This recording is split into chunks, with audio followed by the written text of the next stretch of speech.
kiatnya untuk mendapatkan sholat khusus? Mungkin ada kiat dari Ustaz gimana supaya kita bisa sholat secara khusyuk. Itu aja. Assalamualaikum warahmatullahi wabarakatuh. Waalaikumsalam warahmatullahi wabarakatuh. Saya langsung jawab saja supaya jedanya tidak terlampau jauh. Pertama, Quran surah kedua Al-Baqarah di ayat 45 sampai 46. Itu dasar dari salat khusyuk. A'udzu billahi minasyaitonir rajim. Allah berfirman, Bismillahirrahmanirrahim. Wasta'inu bis-sabri was-shalah.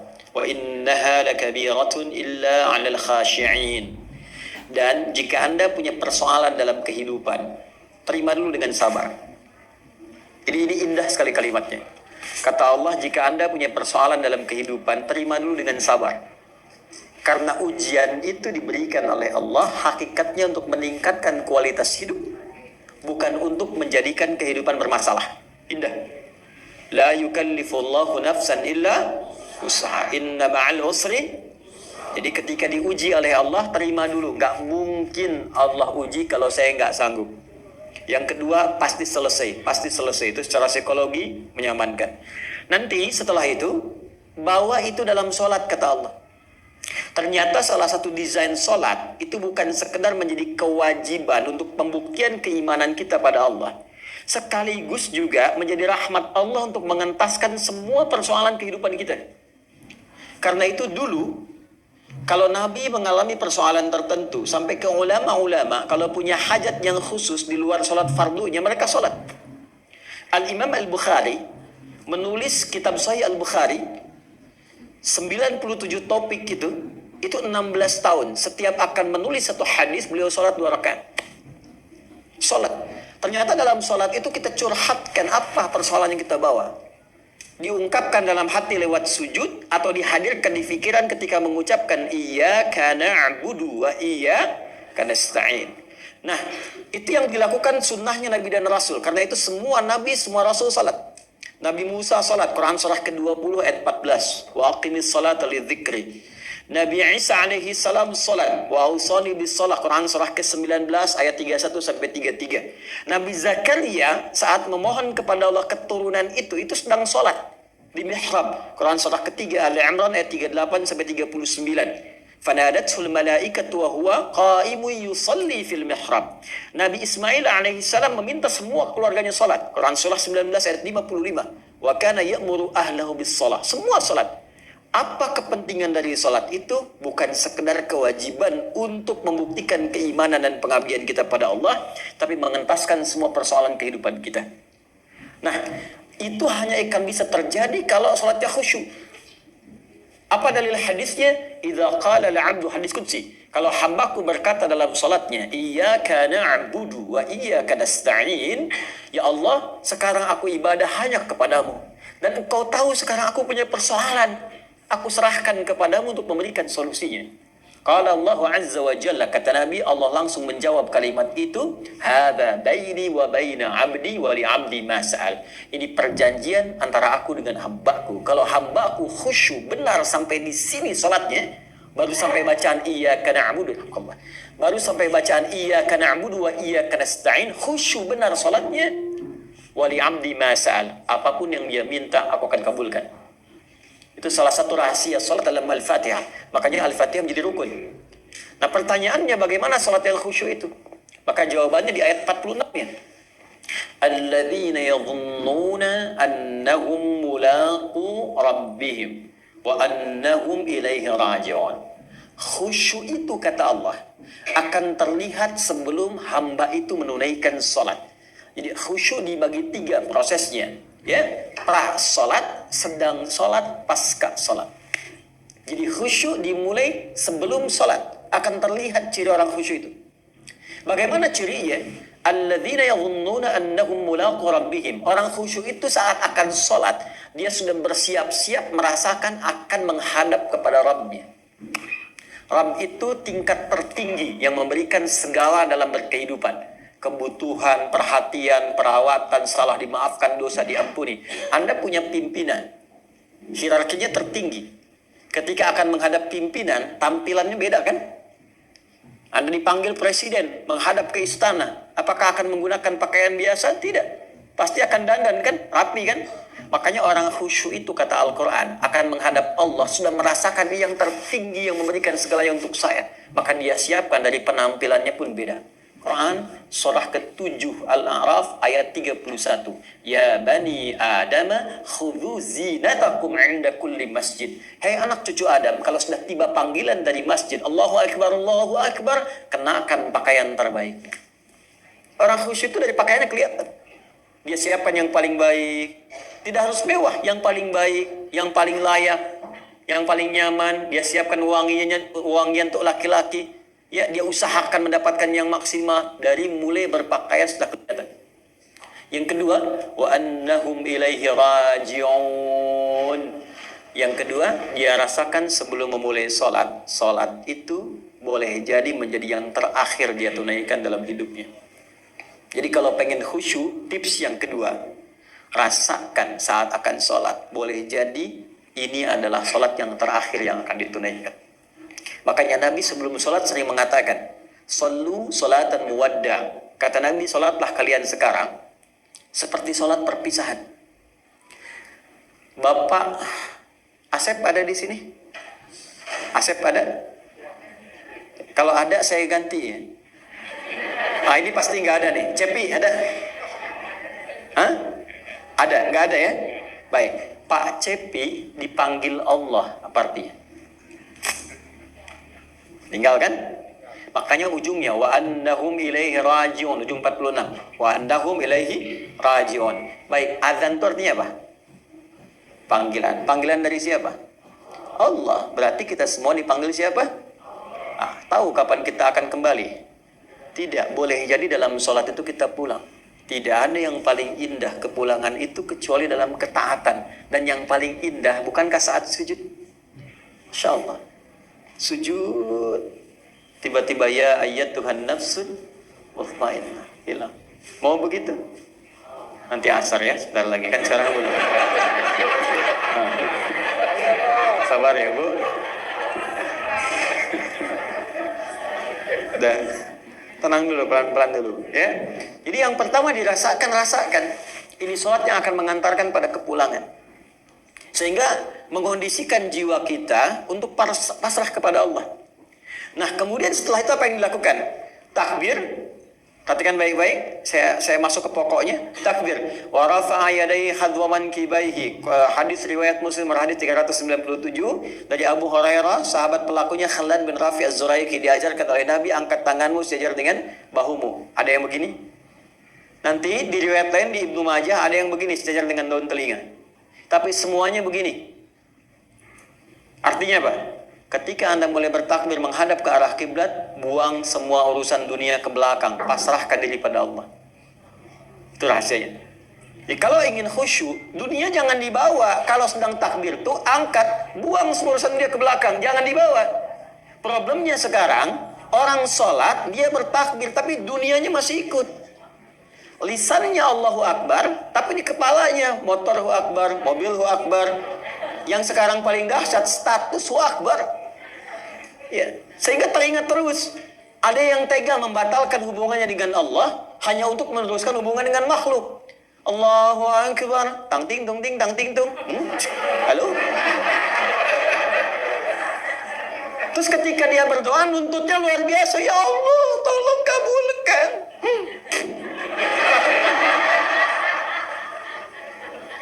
Angkat, buang ke belakang.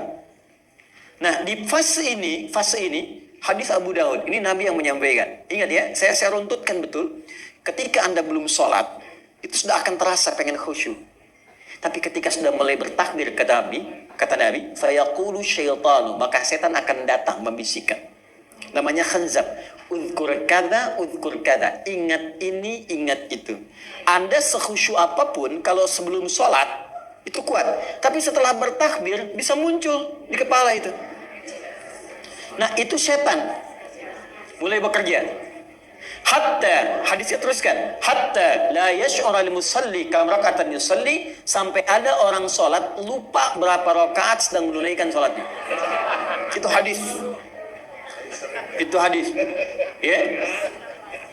Kalau nggak percaya, nanti sholat asar ketika Anda takbir, bahkan kalimat itu akan diulang. Akan ada yang membisikkan di telinga Anda, itu setan. Itu setan itu yang membisikkan itu. Sudah mulai muncul. Untuk mencegah itu caranya bagaimana? Pindah ke Quran surah 29 ayat 45. Ini yang tadi saya tuliskan. Saya yakin Anda tengahnya hafal, tapi awalnya jarang dibaca, itu problemnya. Saya cek ya, tengahnya pasti hafal. Innas salata tanha. Tuh. Yakin saya. Coba baca awal ayatnya. Tuh. Padahal innas salata tanha 'anil fahsya'i wal munkar itu hasilnya, kuncinya awalnya.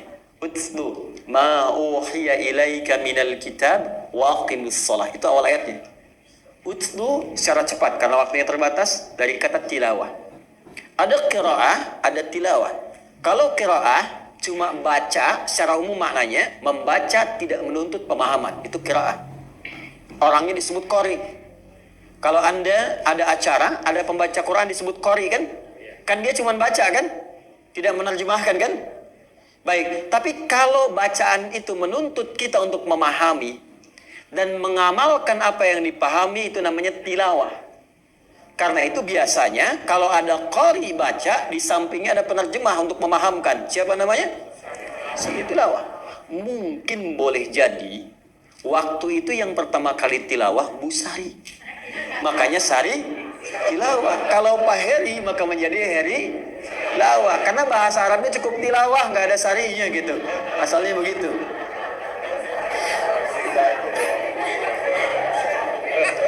Tilawah itu artinya baca, pahami, amalkan. Rumusnya kata Quran, kalau baca saja iqra, kalau pahami, amalkan utslu. Maka ayat yang mengatakan, hei sebelum sholat, pelajari dulu semua bacaan sholat. Pahami. Kalau sudah paham, jadi ketika tangan mengangkat, lisan bicara Allahu Akbar, fikiran menerjemahkan. Sehingga fikiran kita tidak dikuasai setan. Allahu Akbar, fikiran menerjemahkan Allah Maha Besar, hati meresapi. Ya Allah, aku sekarang mengikrarkan Engkau Maha Besar, tapi bahkan sebelum sholat aku merasa besar dari orang lain. Sombong dari kawan, angkuh dari pasangan, merasa yang paling terhormat, lebih daripada orang lain. Aku bertaubat ya Allah. Maka Anda katakan, Allahumma ba'id baini wa baina khatayaya kama ba'adta bainal masyriqi wal maghrib. Yang kecilnya itu pengakuan. Ya Allah, aku mengakui selama ini aku banyak salahnya, tapi aku memahami Engkau banyak rahmatnya. Maka mohon jauhkan antara aku dan kesalahanku di hari kiamat nanti, sejauh Engkau jauhkan timur dan barat yang tidak pernah bertemu satu dengan keduanya. Karena setiap kesalahan akan dipertemukan dengan pemiliknya. Wa may ya'mal mithqala dzarratin syarran yarah. Ya, kita minta dijauhkan. Kalau perlu ya Allah, hilangkan dengan es yang sangat dingin, bil ma'i wath thalji wal barad. Atau kita katakan wajjahtu wajhiya lilladzi fataras samawati wal arda hanifan muslima wa ma ana minal musyrikin. Inna salati wa nusuki wa mahyaya lillahi rabbil la syarika lahu wa bidzalika umirtu wa ana minal muslimin. Itu dalam sekali. Ya Allah, aku taubat. Aku hadapkan diriku pasrah sepenuhnya kepadamu. Sungguh ya Allah, kalau sampai saat ini aku hidup, aku sholat, aku ibadah, atau Engkau wafatkan dalam sekali. Wa mamati itu maksudnya begini, atau Engkau wafatkan aku sekarang dalam sholat, aku ikhlas. Tapi bila Engkau beri kesempatan aku hidup setelah ini, bimbing aku ya Allah untuk patuh kepadamu dengan sempurna. Wa ana minal muslimin. Jadi kalau kita paham, itu baru keluar kalimat Allahu Akbar bisa gemetar. Itu yang terjadi pada Abu Bakar As-Siddiq. Jadi beliau itu kalau sudah bertakbir itu sudah menangis. Dan sudah merasakan konektivitas yang kuat dengan Allah. Makanya Ali bin Abi Thalib radhiyallahu ta'ala anhu, ketika terluka di kakinya, ya, ada yang mengatakan kena anak panah. Ya, maka ketika akan dicabut, sakitnya luar biasa. Ada satu sahabat mengatakan, saya tahu bagaimana dan kapan saat mencabutnya.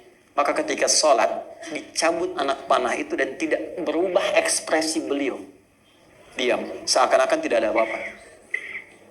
Biasanya kalau level imannya sudah tinggi luar biasa, itu sampai bahasa hatinya pun terkoneksikan dengan arasy yang sangat tinggi. Kisah nyata dari orang-orang soleh. Dulu masih banyak buku-buku tentang orang-orang soleh. Bapak Ibu sekalian, ada seorang alim, solehnya luar biasa, abid. Jadi kalau alim ulama saja, abid itu rajin ibadah. Dia malam-malam keluar untuk berperjalanan. Tiba-tiba kemalaman, singgah dia di tepi hutan, istirahat. Malam dia bangkit sholat. Ketika sedang akan menaikkan sholat, mulai bertakbir Allahu Akbar, datanglah harimau yang sudah siap menerkam gitu. Maka dia katakan, ya khalqallah, hei makhluk Allah, jika memang aku adalah rizki yang telah Allah tetapkan untuk kau makan, silahkan terkam aku senyamanmu. Tapi jika memang aku bukan rizki yang telah Allah tetapkan untukmu, maka tolong jangan ganggu ibadahku. Bukan jangan makan aku, jangan ganggu ibadahku, atau aku mohonkan kepada Allah untuk menghancurkan kau saat ini juga. Atau apa yang terjadi? Binatang itu pergi meninggalkannya, langsung pergi begitu saja. Maka dia kemudian melanjutkan ibadahnya.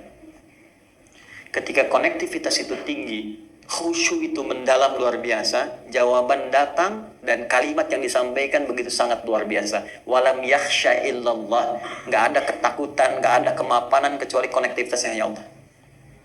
Kalau ingin merasakan sampai ke titik itu, nanti malam cek ya. Begitu sholat, ada nyamuk misalnya, nempel. Nyamuk. Kalau memang ini rezeki yang Allah tetapkan untuk slot yang banyak. Tapi kalau bukan, jangan ganggu tahajud saya, atau saya mohonkan kepada Allah untuk menghukum engkau dan menghancurkan kau saat ini juga. Kalau dia langsung pergi, bagus. Tapi kalau dia betah, nah, tes kembali. Jadi kurang lebih demikian ya Bu ya. Maaf, itu hanya pengantar saja. Nanti kalau mau lengkap harus diturunkan sampai salam Bu. Kan bab sholat itu dari takbir sampai salam. Ya kan? Misalnya kalau surat itu apa? Iftitah itu kenapa disebut iftitah? Kenapa setelah iftitah ada Fatihah? Kenapa setelah Fatihah ada surat? Kenapa setelah surat itu pilihannya bisa banyak 114? Apa yang dibaca? Kenapa ruku disebut ruku? Apakah kalau Anda sedang sholat ada makmum ada imam di depan, kalau imam langsung ruku, apakah Anda baca Fatihah dulu atau langsung ruku? Itu banyak babnya.